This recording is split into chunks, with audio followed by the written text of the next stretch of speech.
Well, Razorback fans, you got yourself a win over Auburn on the road for your first SEC win of the season, and you're 1-0. So let's talk about it on today's Locked On Razorbacks podcast.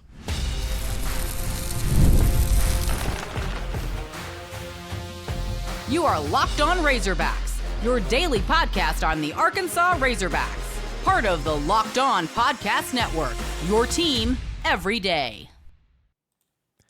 And welcome into the Locked On Razorbacks podcast. I am your host, John Neighbors. I am also the host of Inside Arkansas Live, which you can catch every weekday starting at noon on Inside Arkansas and InsideArkansas.com. Today's episode is brought to you by Game Time. Download the Game Time app, create an account, and use code LOCKEDONCollege for $20 off your first purchase. Hope everybody's had a wonderful weekend. It's nice, it's great to be able to come out here and talk about a victory for the Razorbacks as they were able to beat Auburn. You know, we talked about what if they beat Auburn. I did not predict them to beat Auburn, but I said multiple times I would love nothing more than to be completely proven wrong. And that's essentially what happened. Arkansas gets the victory 24-14 in what was an extremely drunk game. I'm going to go through just kind of the reactions to it. We'll get into maybe the biggest problems and but also the biggest strengths of why this team can move forward. We'll also look ahead a little bit to Texas A&M. But, you know, my reaction to this game, folks, and I did a little bit of this on Inside Arkansas and Inside Arkansas Live, but my reaction to this is that I am thrilled that Arkansas won. Because, let's be honest, in college football, in the SEC, no matter who it is, when you win an SEC game, especially on the road, it's a big deal. It's a big deal. And Auburn is not exactly an easy place to play. Auburn is not a team that you've exactly had a lot of success against here recently, or at least over the past 10 years. And they're a team that, has some major issues, but you got the victory. You didn't play well. You didn't exactly set the world on fire in some capacities. But, again, we'll talk about that part of it. But the thing is I am happy they won, but I'm still concerned. You know, I still feel the same way that I did before the game started. Like, none of my questions got answered. I still have no idea what this team is. I still have no idea how good they are. I still don't know how bad they are. I don't know what an A game looks like. I don't know that we've seen the best of what this team can be. I don't know if the offense is great or if it's so-so. There's just so much I don't know. And that was the thing I was hoping to see, at least in this game, is to have some questions answered. And there are none. Even if it was a good answer or a bad answer, it was still going to be an answer. And I feel no differently right now. So, but that's okay. That's okay, because a win is a win is a win, and you're going to be able to get it.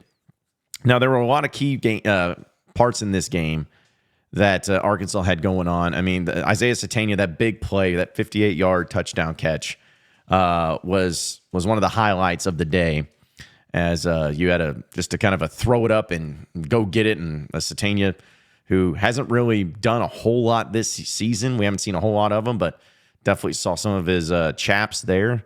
That was a big play. Got to see a little bit of the defense really come forth and play really big too, especially when it came to causing turnovers, because that was kind of the thing that I felt like in this game, that the mistakes, you know, who was gonna have the most turnovers there? Well, it ended up being Auburn. They threw 4 interceptions in this one. TJ Metcalf had 2 of them. Steven Dix Jr. TJ Metcalf had 2 of them. Nico Slaughter had 1, as well as Jaden Johnson had 1. And then you also had a forced fumble by TJ Metcalf, which he had a heck of a game. It's an absolute heck of a game. 4 tackles for him, too. So 2 pass breakups. It was phenomenal. And Arkansas's defense, you know, they get my game ball if there was one. I know that Sam Pittman gave the game ball technically to Travis Williams, and he should have, because of the, of course, connections with him being was an Auburn alum and all that. But they held Auburn to 14 points. Again, it goes back to, you go into someone's house and you hold another team to only 2 touchdowns. I don't care how pretty it was. I don't care what it looks like. That's a phenomenal job. And the fact that you were able to do it in large part because of your secondary. And on top of that, also without two of your top three defensive backs with Jalen Braxton and Hudson Clark not playing here, you couldn't say enough about it. The defense did their job. They held a team, an SEC team, to 14 points in their home stadium. They did their job. And the offense, it still has their things where you're like, I don't know about it, but they did their job well enough. Jaquinta Jackson it's funny, he didn't have his best game, but he had 22 carries, 75 yards, average 3.5 yards a carry, but did still get 2 touchdowns. I think Auburn did a good job, which we knew going into it that they were a good team against the run. So they did a good job of keeping him in check. But Taylen Green was the leading rusher, where he had 18 carries for 80 yards in this one. So really didn't have a whole lot of answers for him. Got to see a lot of Braylon Russell. He had 9 carries in this game for 22 yards. And Ronnie Hill, 3 carries for 14 yards. So got to see him a little bit. But there's no doubt that the disappointing thing still remains to be Taylen Green. I mean, Taylen Green's accuracy is still not great. He went 12 of 27 in this game for 151 yards. Did have a touchdown throw, but also had 2 interceptions. So you're talking about a 44% completion percentage, 2 picks. And, if he had 151 passing yards, which 58 of those yards came on 1 throw. So he continues to struggle with his accuracy, and, that's part of it. I mean, that's just what you got to deal with, I guess, because it's annoying, it's frustrating, and I know you got to fix it. But again, he's such a weapon with his legs. If he could just figure out that way of becoming more accurate and being more consistent there, it would be great. And we'll save that because it's about strengths and problems that we'll talk about in the next segment. But just some crazy, crazy moments in this one. I mean, it seemed like it was a pick fest going back and forth before halftime. You had the amount of turnovers, the fact that I felt like the officiating, there's still some bad officiating moments, so it's never perfect, but I felt like the officiating actually maybe went towards Arkansas. The only play that I did not believe that was when they blatantly missed the running into the kicker or roughing the kicker, whatever you want to call it, into Devin Bale, which it was 4th and 4. So that could have, Arkansas ended up getting an interception, so it ended up not hurting them too much, but that was it. That could have been a huge play. And that was the only call that I remember going against Arkansas, or should have gone Arkansas's way, that didn't. But, I fully expected Arkansas getting screwed against Auburn because they usually do on the road. I felt like it was pretty fair on that end. But I'm happy for the team. I'm really happy for the team. I'm happy for Sam Pittman because, again, this was a team in Auburn that just destroyed you on your home field last season and made you pay for it. And it was embarrassing to them, and to return the favor a little bit and get after Auburn and get that victory. You're 1-0 in the SEC. I don't care what anybody says. That's exactly the same amount of wins you had a year ago in the SEC play. Same exact amount. The only difference is that season's over and you went 1-7. This year, you still got 7 games to go. Sure, they could lose 7 in a row, but I don't think they will. But you're better. You're better than what you were a year ago. You just got to find ways to fix the problems, fix the issues. But yeah, again, shout out. Nico Slaughter had a great game too. He's a guy that I've been critical of, and I know he struggled a little bit, but he had a great game. 7 total tackles for him. Even had a sack in this game. Him and Nico Davier were the only 2 players to have a sack. So that was big. So, yeah, the defense, man. The defense was really the story for Arkansas. Special teams, you got Ramsey missed a 41-yarder, but then he came back and made a 43-yarder. So I guess it's just the way it's going to be, man. I guess it's just the way it's going to have to be with Ramsey as the kicker, where he'll make half of them.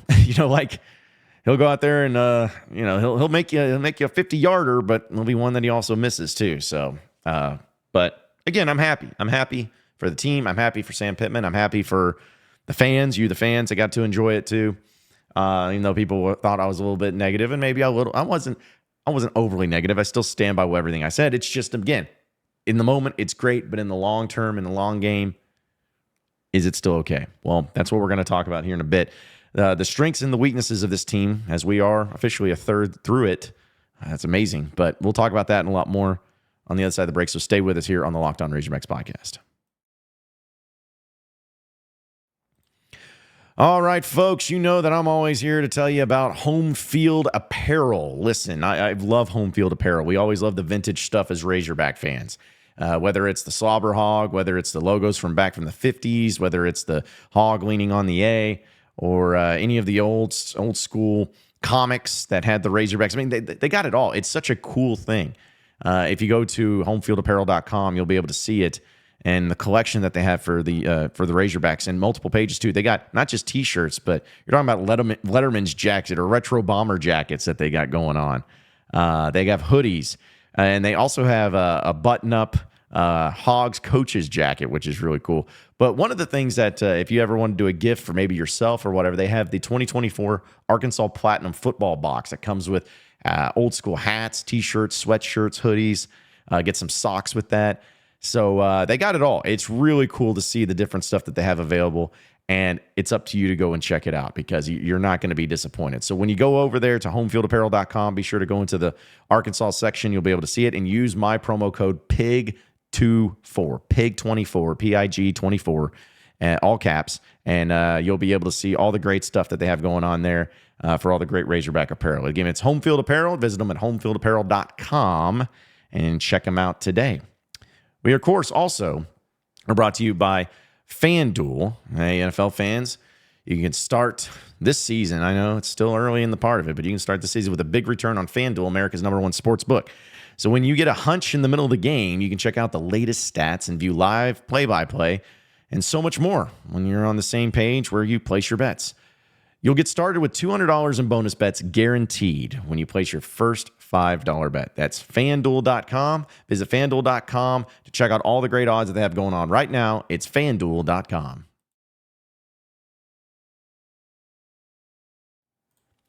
All right, so moving on into the next segment of the Locked On Razorbacks podcast. The good and the bad, really, the strengths and the problems. We got to turn the page, and we'll do that in a little bit and kind of look ahead and look at the state of the SEC and everything. But again, if you watch that game between Arkansas and Auburn, there's problems. Like Arkansas's offense still has issues. Taylen Green still has accuracy issues. He threw those picks that he had were not good throws. Not good throws at all. They have an issue with that. They have an issue with they got to have some other wide receiver or some other target besides Andrew Armstrong. Andrew Armstrong is phenomenal. The dude got wrecked in a hit, and he came back and still had a nice game. So he got targeted 10 times in this game, all right? 10 times where there was 25 total targets. So you're almost half of the targets went towards Andrew Armstrong. And I get it. He's your best wide receiver. He needs to be targeted more. But you got some other dudes that can play. Satania, we saw that, but find ways. Luke it's just so crazy to me, and maybe we just need to get to the point to where he's just not going to be a crucial part of this offense like we were expecting. He was targeted twice, had one catch for 3 yards, and that's all he's done.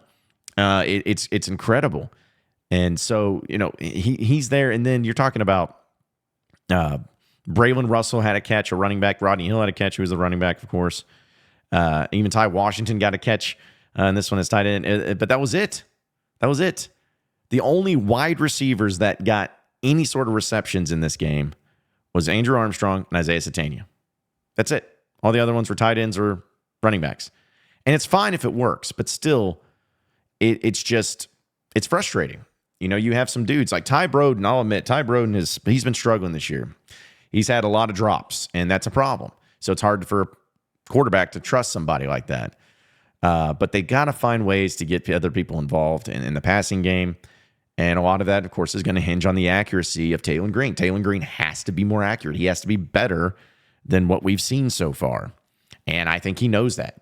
Luckily, he's able to make up for a lot of those issues with his legs because the dude just runs all over the field and can really make you pay, which is so exciting and so much fun to watch.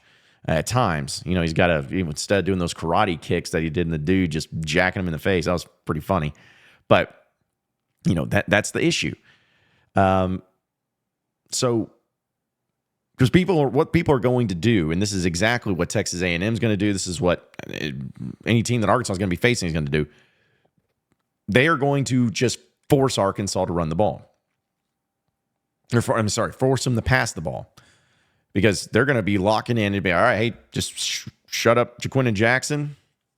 Keep a spy on Taylen Green and force him to throw. Because when you force him to throw, that's how you get plays to come in your way. That's how you get third down situations. That's how you get turnovers.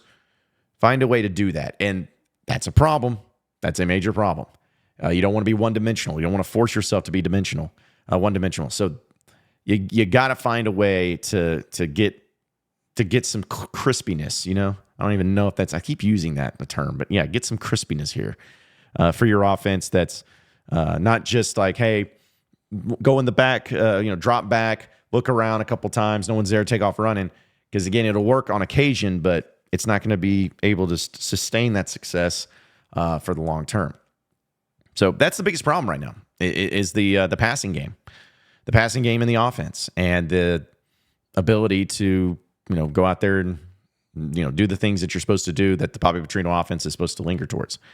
So to me, that's the biggest problem. Now let's talk about the biggest strength here. All right, let's do the positives here. I probably should have started the opposite direction, but it's fine. Talk about the strengths. Folks, this defense is really good.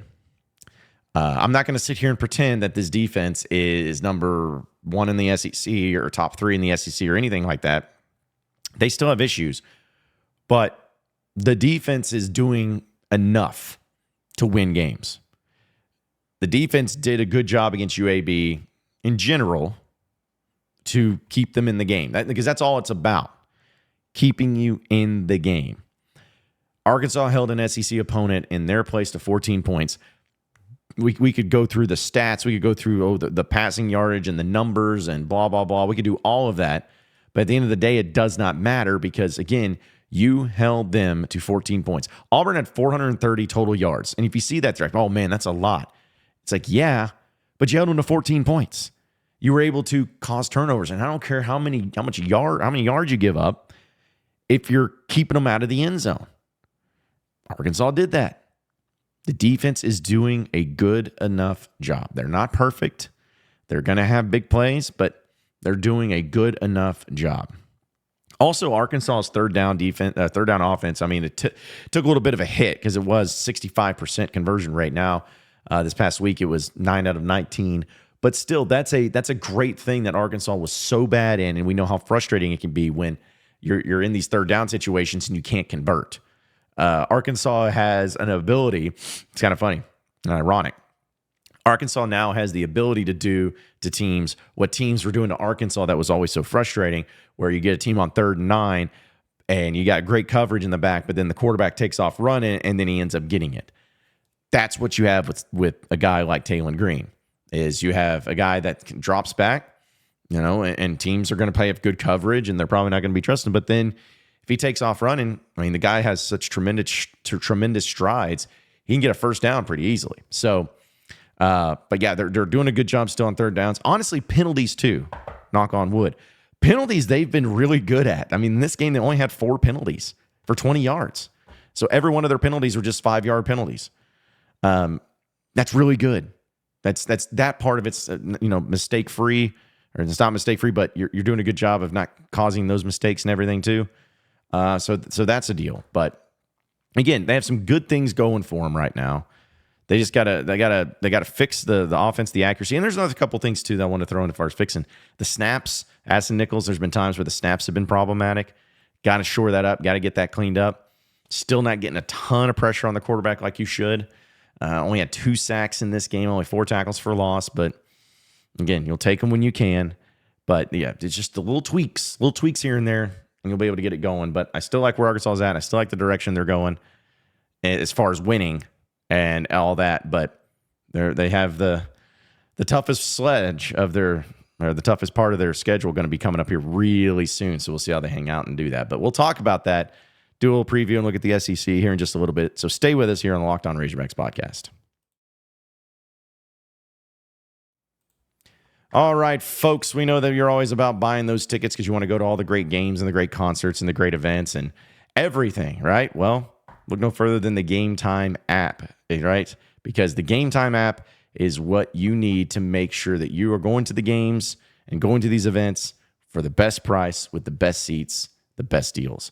And you're going to get it. One of my favorite things about Game Time is the setting that you can toggle to where you can see the entire total up front. None of these hidden fees when you go through all these steps. There's nothing worse than when you buy a ticket, you're like, oh, $20, that's great. And then at the end of it, it's like, it's $86. You're like, what the crap happened? Well, don't have to worry about that when you have that feature you can turn on with Game Time Picks. You also get great seat views where you can see exactly where your seat's going to be, and you get the lowest price guarantee, or Game Time will credit you 110% difference. It's that simple. So take the guesswork out of buying tickets with Game Time. Download the Game Time app, create an account, and use code LOCKEDONCollege for $20 off your first purchase. Terms apply. Again, create an account and redeem code LOCKEDONCOLLEGE for $20 off. Download Game Time today. What time is it? It's game time. All right, so final segment here on the Locked On Razorbacks podcast. So looking a little bit around the SEC and looking at the ahead to Arkansas's opponent against Texas A&M. Texas A&M is ironically for some reason ranked. I don't know why they're ranked, but they are. They're 3-1, similar to Arkansas. Their wins came against McNeese, Florida on the road, and Bowling Green, which Florida, the worst teams in the SEC right now by far are Florida, Mississippi State, and Auburn. Those are the worst teams in the SEC. Kentucky's not great, but I think they'll be okay. But still, yeah, those are the worst teams. So kind of similar situations for Arkansas and A&M. Lost a game that maybe you felt like you could have played better in against a quality opponent, and still have a lot to prove. So this one's going to be a big one between these two opponents, and it always is. It's the final game in Arlington. Thank goodness for that, for the Texas A&M side of things, at least with the Southwest Classic. It's the final one. I know we'll talk more about it as we get closer to it, but that's kind of what we're looking at. Because and here's the thing about A&M. They beat Bowling Green by 6 this past weekend, 26-20. It's a winnable game. Not saying Arkansas is going to win it, because we know better than that. Just to throwing guarantees around, but Arkansas is good enough to win this game, and man, oh man, could you imagine how much fun that'll be? But great thing there, and you got a few of the other teams. So just looking at the teams that Arkansas is going to end up playing this year in the SEC and how they looked. Texas blew out UM Monroe. I mean, come on, like what are we doing here? It's like Texas. Like at what point in time are they going to get challenged? Because Michigan sucks. Of course, they beat USC, so I think everybody sucks. And Texas has to face Mississippi State this weekend for Mississippi State. So they're just going to keep rolling everybody and be fine with it. Now, Tennessee, the team that Arkansas faces next Saturday in Fayetteville, they played Oklahoma down there in Norman, which was a big thing for Josh Heupel, all of that. They won 25-15. Like, it was a hard-fought battle, and I honestly thought that Tennessee would blow them out, but Oklahoma made a little bit of a run there. In fact, Oklahoma scored all 12 of their 15 points there in the fourth quarter, but Tennessee's really good, and I am not going to predict Arkansas to win that one. So that one's going to be tough. I mentioned LSU. They played UCLA and struggled a little bit, but pulled away. A very winnable game. I saw Harold Perkins is out for the season. Hate that for him, but that's big for LSU's defense and what they're trying to prove. Florida kicked the crap out of Mississippi State in Starkville. Again, Mississippi State's the worst team in the SEC right now because Florida is also trash, and they smoked them. So not a good deal there. But so you got that, and then Ole Miss blew out Georgia Southern, is what it is. And then Missouri and Vanderbilt went to overtime. Man, like Missouri was this close to losing. It would have been hilarious if they lost to Vanderbilt at home. I mean, because again, Missouri's got the easiest schedule that's ever been created in the SEC. But like they're going to give people some fits now. They're going to do some stuff. But Missouri was barely able to get by with that one, thanks to the Vanderbilt kicker missing the overtime field goal. So, point is where it stands right now for Arkansas in the standings and kind of where they're at in the SEC. I think Arkansas is in that one tier because right now, again, I mentioned who the worst teams. You got Mississippi State, Auburn, Florida. I think are all the bottom dwellers here in this conference. You could even throw in, I guess, we'll throw in Kentucky because Kentucky has lost to, they lost to Georgia and South Carolina, but yeah, they're still 0-2 is 0-2. So they're flirting with it a little bit. I still don't think Vanderbilt's great, but they are better. They're improved than what they have been before. So we'll see. But either way, I think the top tier teams, you got Georgia, Tennessee, Ole Miss. Alabama, Texas.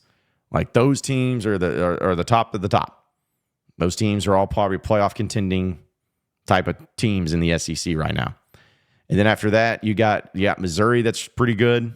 Again, it's hard to gauge how good they are, but they're pretty good. You got them there in the mix. LSU still going to be up there a bit. Oklahoma, I think, is still kind of in that next tier there too. After that, and then you have that tier where it's kind of like, a lot of people don't know what these teams are. Arkansas is definitely in that one. A&M is in that one. I want to say that South Carolina, you could even throw them into that one, where people just don't know. No one knows what these teams are. LSU is that team. Like, I don't know how good LSU is. I don't think they're very good, but at the same time, like they've find ways to win. And so, but either way, point is Arkansas is in a good spot. Arkansas is in a good spot in the SEC. There's teams that they're not going to be better than. Like, they're not going to be better than Tennessee or Texas or Ole Miss. But could they? They're going to beat Mississippi State. I'd feel good about that one. I feel good about them beating Mississippi State. I feel good about them beating LSU, as crazy as it is. I'm not guaranteeing it, but I feel good about it. You throw in, what did they do against Texas A&M this weekend is another one. Like, Arkansas could win 4 SEC games. And I know it's crazy. They could. If they beat Texas A&M this weekend, I think that they'll absolutely win 4 SEC games, which would be great. It'd be a great year for all things considered. And, we'll see how it plays out this weekend. But either way, SEC's drunk. Whole country's drunk. Nobody knows who's good and who's not. But that's what makes it fun, right? That's what makes it fun. Appreciate everybody listening in and watching into the Locked On Razorbacks podcast. Be sure to like and subscribe to the podcast on iTunes or on Google Play. You can also get after me on Twitter at John Neighbors Show for any questions, comments, concerns that you may have. We'll keep it going from there. Same podcast time, same podcast channel. Tomorrow afternoon. Have a great day, everybody. We'll see you then.